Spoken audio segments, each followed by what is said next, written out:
کہ آپ کے والد انتقال کر گئے اور آپ کے اوپر گھر کی ذمہ داری آ گئی، تو اس ذمہ داری کو نبھانے کے لیے آپ نے رکشہ چلانے کا ایک ارادہ کیا۔ آپ کون سی کلاس میں بھی پڑھ رہی ہیں؟ میں کلاس 9 میں پڑھ رہی ہوں۔ کلاس 9 میں پڑھ رہی ہیں، تو یہ ایک تعلیمی حوالے سے دیکھا یہ تو اہم کلاس ہے۔ تو 9 کلاس میں پڑھتے ہوئے اور یہ آپ جو رکشے چلا رہی ہیں، تو دونوں کاموں کو آپ کیسے مینج کر پاتی ہیں؟ اور پھر باقی جو رکشے چلانے والا جو آپ کا کام ہے، تو کس وقت سے کس وقت یہ کرتی ہیں؟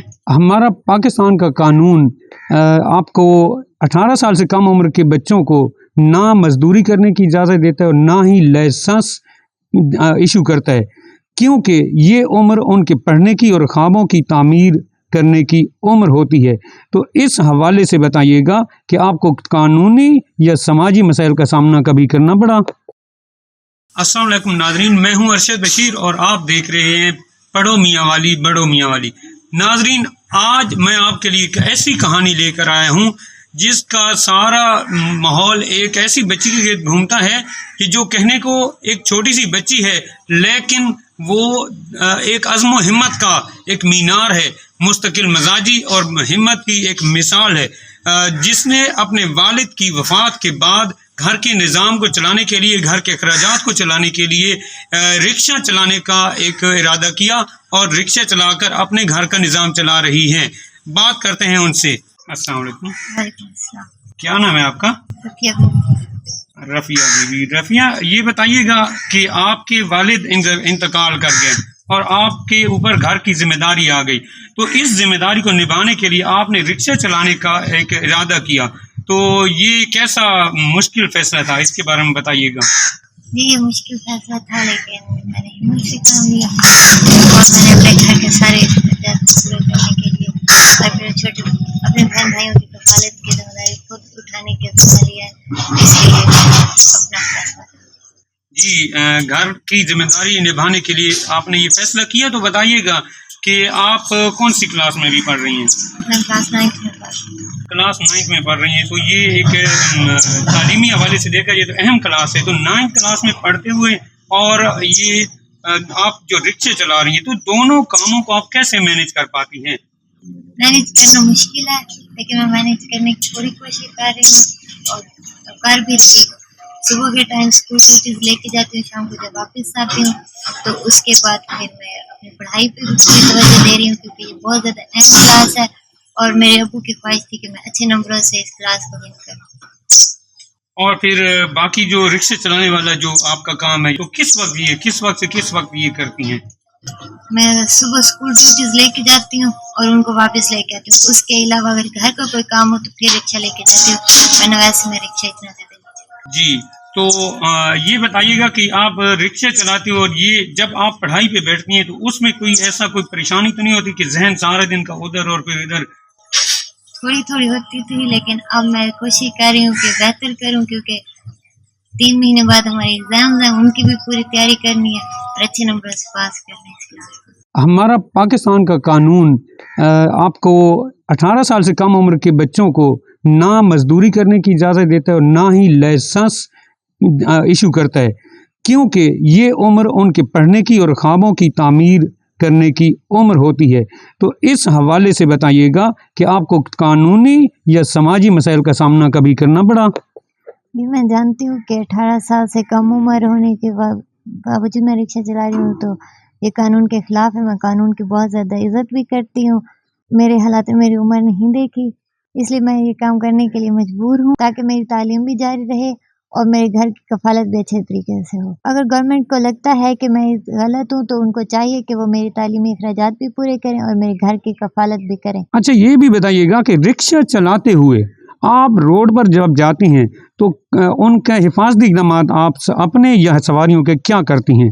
میں سواریاں اتنی بٹھاتی ہوں کہ جن کی میں حفاظت کر سکوں اور حفاظت کے ساتھ لے جا سکوں۔ میری پوری کوشش ہوتی ہے کہ میں ٹریفک قوانین کی پوری طرح سے پاسداری کروں۔ میں زیادہ دور تک سواریاں لے کے نہیں جاتی، قریب لے کے جاتی ہوں تاکہ میں وقت پر گھر بھی پہنچ سکوں۔ اچھا، جب آپ 18 سال کی ہو جائیں گی تو آپ نے یہ سوچا کہ آپ لائسنس کے لیے اپلائی کریں گی یا اسے حاصل کرنے کی کوشش کریں گی؟ جی، جب میں 18 سال کی ہو جاؤں گی تو میں یہی کوشش کروں گی کہ میں اپنا